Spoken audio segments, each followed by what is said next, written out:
ನಿನಗೇನು ಬೇಕು ಅಂತಲೂ ನನಗೆ ಗೊತ್ತಿಲ್ಲ. ನೀನೇನಾದರೂ ದುಡ್ಡುಗೋಸ್ಕರ ನನ್ನ ತಂಗಿನ ಕಿಡ್ನಾಪ್ ಮಾಡಿದರೆ ನಿನಗೊಂದು ಮಾತು ಹೇಳ್ತೀನಿ ಕೇಳು. ನನ್ನ ಹತ್ರ ದುಡ್ಡಿಲ್ಲ, ಆದರೆ ನನ್ನ ಹತ್ರ ಪರ್ಟಿಕ್ಯುಲರ್ ಆಗಿ ಸ್ವಲ್ಪ ಸ್ಕಿಲ್ಸ್ ಇದೆ. ಸ್ಕಿಲ್ಸ್ ಅಂದರೆ ನಾರ್ಮಲ್ ಅಲ್ಲ, ತುಂಬ ವರ್ಷದಿಂದ ಪ್ರಾಕ್ಟೀಸ್ ಮಾಡಿ ಪಳಗಿರೋದು. ನಿನ್ನಂಥವ್ರಿಗೆ ರಾತ್ರಿಯಲ್ಲಿ ನಿದ್ರೆ ಬರದೇ ಇರೋ ಥರ ಮಾಡಿರೋದು.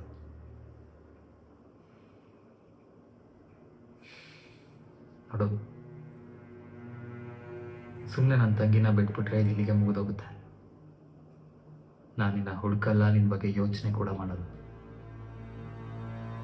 ಆದರೆ ನೀನೇನಾದರೂ ನನ್ನ ತಂಗಿನ ಬಿಡಲಿಲ್ಲ ಅಂದರೆ ನೀನೆಲ್ಲೇ ಇದ್ರೂ ನಾನಿನ್ನ ಬಿಡಲ್ಲ.